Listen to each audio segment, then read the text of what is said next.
How's everybody doing?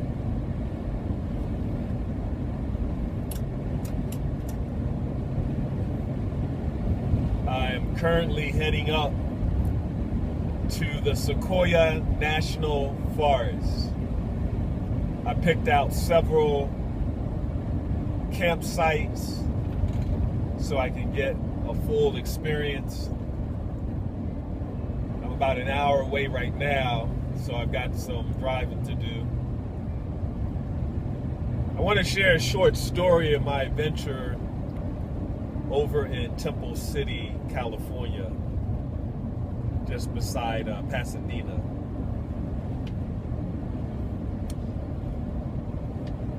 On Saturday, I came down from the Angeles National Forest, which was phenomenal. I had an amazing time up there. I spent about 1 week there.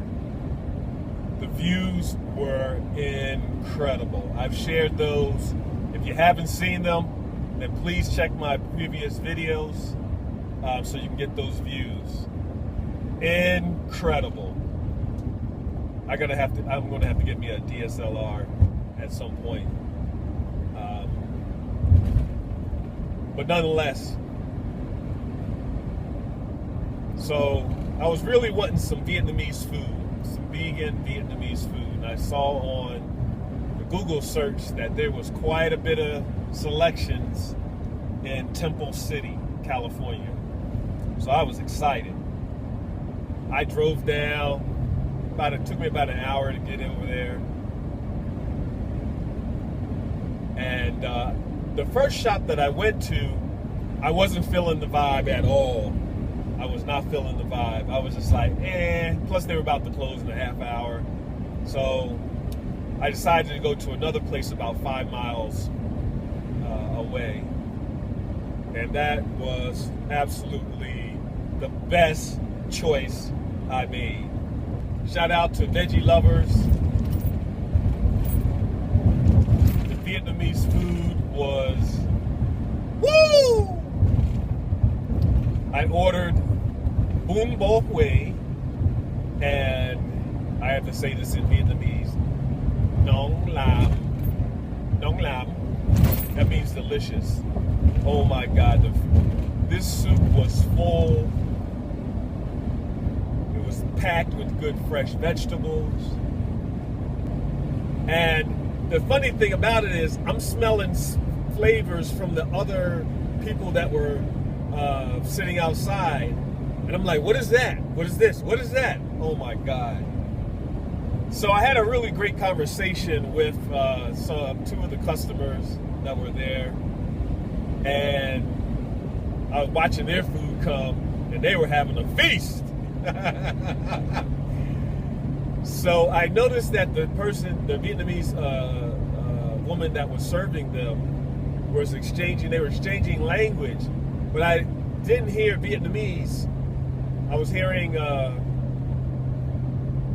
it wasn't quite Mandarin, but I assumed that it was Cantonese because sounded Mandarin, very similar, some of the words. So I asked, we were just chatting, and they said, I said, what language are you trying to exchange there? She said, Cantonese. I said, oh, okay, great. I said, how you like the food here? She said, well, we love the food here. And then her husband, he started speaking, and I said, you wouldn't happen to be from Malaysia, would you? And he said, oh, you can hear my accent. I said, yeah. So you must have been in Malaysia before. I said, I made many trips to Kuala Lumpur. And then he asked me, have you been to the 10,000 Buddha center there? I said, every single time I go to KL, I go to that center. They're like, wow. So you must really enjoy the food there. I said, oh, absolutely. Absolutely. I said, that's one of the highlights of my time there, is to go to their kitchen to eat, because they fill you up with the food, and it's only a equivalent to like $3, $4. Very blessed. So we were reminiscing about the temples there, and then they went back to eating, and then one of the other servers, he came out, and we started chatting, and he sat down and was asking me how I enjoy the food. I'm like, oh, I love Vietnamese food. I was in Vietnam for 6 months, and I told him where I was, and Saigon, and I also was in Da Nang, and I went to Hoi An, and it was like, wow, you really got around. Did you go to Hue? I said, no, not that trip, but I do look forward to going there, and Nha Trang and Phu Quoc. And he was like, wow, you really, so you speak Vietnamese? I'm like, I'm learning. I said, I need more time.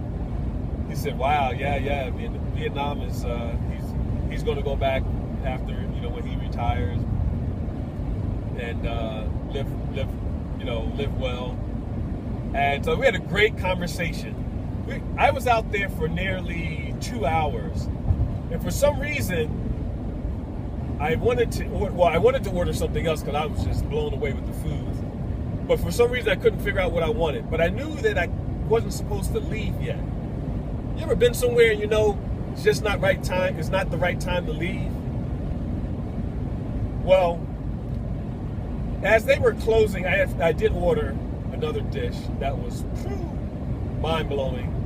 Took me back to Saigon.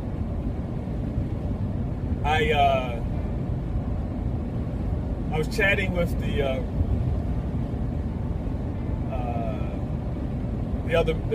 man who's actually he's the owner's brother, and so he's helping her out there on a few days out of the week for several hours.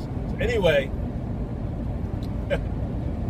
as I'm standing outside in the parking lot, this other man comes up, and he's talking to him, the brother, and then he turns and looks at me, and he said, "Oh yeah, he's vegan," pointing to me, and so he's looking at me. He's like, "Oh, so you're vegan for what, spiritual or health reasons?" I said, "Both." He said, "Very good."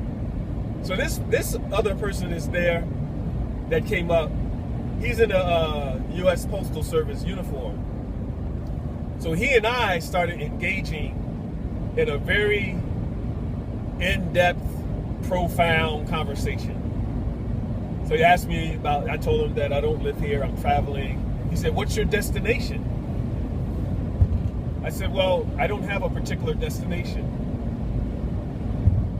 And so, because we were talking about Buddhism, he said, "Well, according, to Buddhism, you have to have some kind of direction."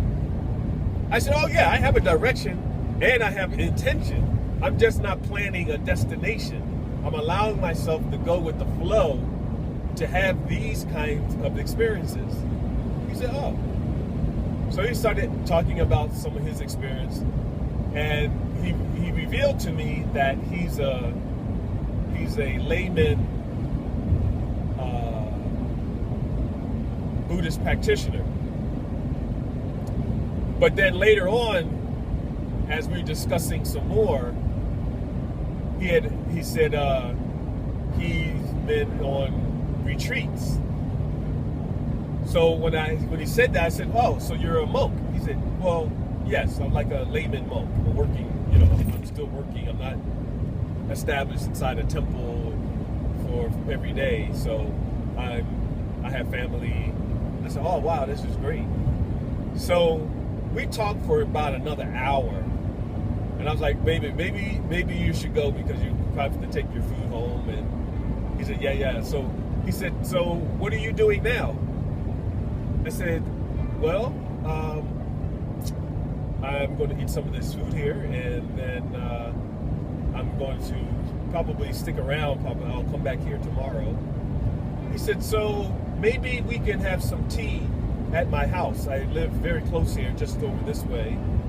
And so I invite you to come have tea with me." I said, "Great, let's have some tea." So about an hour later, I'd made some runs, I came and we had tea. He has a temple on the side attached to his house. Very, very pristine, clean energy. You can tell there's a lot of pure cultivation there. And so we continued the conversation there at the temple. And we just, as spiritual brothers, we just exchange our journey, our knowledge base. During the conversation, he says, I have a question. I have another question for you. I said, okay. So I said, I hope you don't mind. He's very courteous, very observant. He said, but I hope you don't mind me asking this question. I said, no, it doesn't matter. Go ahead, ask the question. He said, have you ever considered becoming a monk?